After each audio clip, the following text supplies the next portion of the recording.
ರಾಜ್ಯದಲ್ಲಿ ತಲ್ಲಣವನ್ನೇ ಸೃಷ್ಟಿ ಮಾಡಿದ್ದ ಪ್ರಜ್ವಲ್ ಪೆನ್ಡ್ರೈವ್ ಪ್ರಕರಣಕ್ಕೆ ಸಂಬಂಧಪಟ್ಟಂತೆ ಅಪ್ಡೇಟ್ ನೋಡ್ತಾ ಹೋಗೋಣ. ಹತ್ತತ್ರ ಒಂದು ತಿಂಗಳಾಯ್ತು. ಒಂದು ತಿಂಗಳು ಕಳೆದ್ರೂ ಕೂಡ ಪ್ರಜ್ವಲ್ ರೇವಣ್ಣ ಅವರ ಸುಳಿವೇ ಇಲ್ಲ.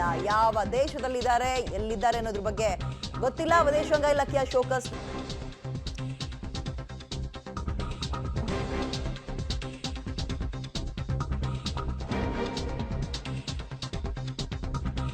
ಒಂದು ತಿಂಗಳು ಕಳೆದ್ರೂ ಕೂಡ ಪ್ರಜ್ವಲ್ ರೇವಣ್ಣ ಅವರ ಸುಳಿವೇ ಇಲ್ಲ. ವಿದೇಶಾಂಗ ಇಲಾಖೆಯ ಶೋಕಾಸ್ ನೋಟಿಸ್ಗೂ ರೆಸ್ಪಾನ್ಸ್ ಮಾಡಿಲ್ಲ.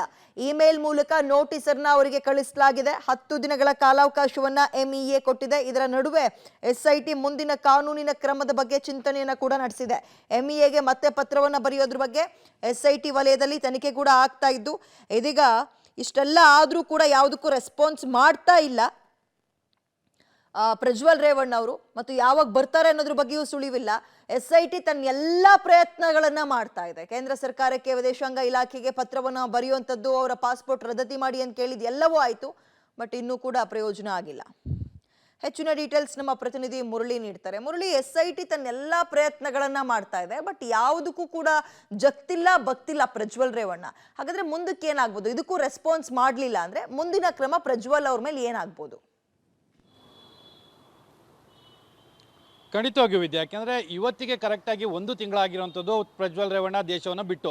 ಅಂದರೆ ಕೆಲಸದ ನಿಮಿತ್ತ ನಾನು ಹೊರ ದೇಶಕ್ಕೆ ಹೋಗ್ತಾ ಇದ್ದೀನಿ ಅಂತೇಳಿ ಒಂದು ಹೇಳಿಕೆಯನ್ನು ಕೊಡ್ತಾರೆ. ಹೇಳಿಕೆಯನ್ನು ಕೊಟ್ಟು ಅದಾದ ನಂತರ ವಿದೇಶಕ್ಕೆ ಹೋಗ್ತಾರೆ. ವಿದೇಶದಿಂದ ವಾಪಸ್ ಬರುವಂಥ ಪ್ರಯತ್ನಗಳನ್ನು ಇದುವರೆಗೂ ಕೂಡ ಮಾಡ್ತಾ ಇಲ್ಲ. ತನಿಖೆ ಸಂಸ್ಥೆಯಾದಂಥ ಎಸ್ಐಟಿ ಈಗಾಗಲೇ ಯಾವ್ಯಾವ ರೀತಿಯಲ್ಲಿ ಕಾನೂನಾತ್ಮಕವಾಗಿ ಯಾವ ಕ್ರಮಗಳನ್ನು ಕೈಗೊಳ್ಳಬೇಕು, ಅವರ ವಿರುದ್ಧ ಲುಕೌಟ್ ನೋಟಿಸಿಂದ ಹಿಡಿದು ಅರೆಸ್ಟ್ ವಾರೆಂಟ್ ತನಕನೂ ಕೂಡ ಎಲ್ಲ ಕಾನೂನು ಕ್ರಮಗಳನ್ನು ಕೂಡ ಕೈಗೊಂಡಿದೆ. ಜೊತೆಗೆ ಎಸ್ಐಟಿಯಿಂದ ಈಗಾಗಲೇ ಎಂಇಗೆ ಒಂದು ಪತ್ರವನ್ನು ಕೂಡ ಬರೆದಿದ್ದಾರೆ. ಅರೆಸ್ಟ್ ವಾರೆಂಟನ್ನು ಇಟ್ಕೊಂಡು ಪಾಸ್ಪೋರ್ಟನ್ನು ರದ್ದತಿಯನ್ನು ಮಾಡಬೇಕು ಅಂತೇಳಿ. ಎಂಇ ಪತ್ರವನ್ನು ಸ್ವೀಕಾರ ಮಾಡಿ 23ನೇ ತಾರೀಕು ಅಂದರೆ ಮೇ 23ನೇ ತಾರೀಕಿಂದನೂ ಕೂಡ ಕಾರ್ಯಾಚರಣೆಯನ್ನು ಮಾಡ್ತಾ ಇದೆ. ಕಳೆದ 3 ದಿನಗಳ ಹಿಂದೆ ಶೋಕಾಸ್ ನೋಟಿಸನ್ನು ಕೂಡ ಕೊಟ್ಟಿರುವಂಥದ್ದು. 10 ದಿನಗಳ ಕಾಲ ಗಡುವನ್ನು ನೀಡಿ 10 ದಿನಗಳ ಕಾಲ ಗಡುವನ್ನು ಕೊಟ್ಟು ಶೋಕಾಸ್ ನೋಟಿಸನ್ನು ಕೊಟ್ಟಿದೆ. ಇದಕ್ಕೆ ಉತ್ತರವನ್ನು ಕೊಡಿ ಅಂತೇಳಿ. ಆದರೂ ಕೂಡ ಬಂಡತನವನ್ನು ಪ್ರಜ್ವಲ್ ರೇವಣ್ಣ ಮುಂದುವರಿಸ್ತಾನೆ ಇದ್ದಾರೆ ಅನ್ನೋದು ಸ್ಪಷ್ಟವಾಗಿ ಗೊತ್ತಾಗ್ತದೆ. ಯಾಕಂದರೆ ಕೊಟ್ಟಿರುವಂಥ ಶೋಕಾಸ್ ನೋಟಿಸ್ಗೆ ಇದುವರೆಗೂ ಕೂಡ ಯಾವುದೇ ರೀತಿಯ ರಿಪ್ಲೈನ ಕೊಟ್ಟಿಲ್ಲ ಅಂತೇಳಿ ಮೂಲಗಳು ಕೂಡ ಒಂದಷ್ಟು ಮಾಹಿತಿಯನ್ನು ಕನ್ಫರ್ಮ್ ಅನ್ನು ಮಾಡ್ತಾ ಇರುವಂಥದ್ದು.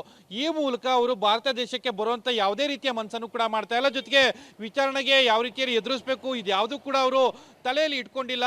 ಎಲ್ಲಿ ತಪ್ಪಿಸ್ಕೊಳ್ಬೇಕು, ಯಾವ ರೀತಿಯಲ್ಲಿ ಪ್ಲಾನ್ಗಳನ್ನು ಮುಂದುವರಿಸಬೇಕು ಅಂತೇಳಿ ಪ್ಲಾನ್ಗಳನ್ನು ಮಾಡ್ತಾ ಇದ್ದಾರೆ ಅನ್ನೋದು ಅಷ್ಟೇ ಮಾಹಿತಿಗಳು ಸಿಗ್ತಾ ಇರೋದಂತೂ ಹೊರತುಪಡಿಸಿ ಭಾರತಕ್ಕೆ ಬರುವಂಥ ಪ್ರಯತ್ನಗಳನ್ನು ಮಾಡ್ತಾ ಇಲ್ಲ.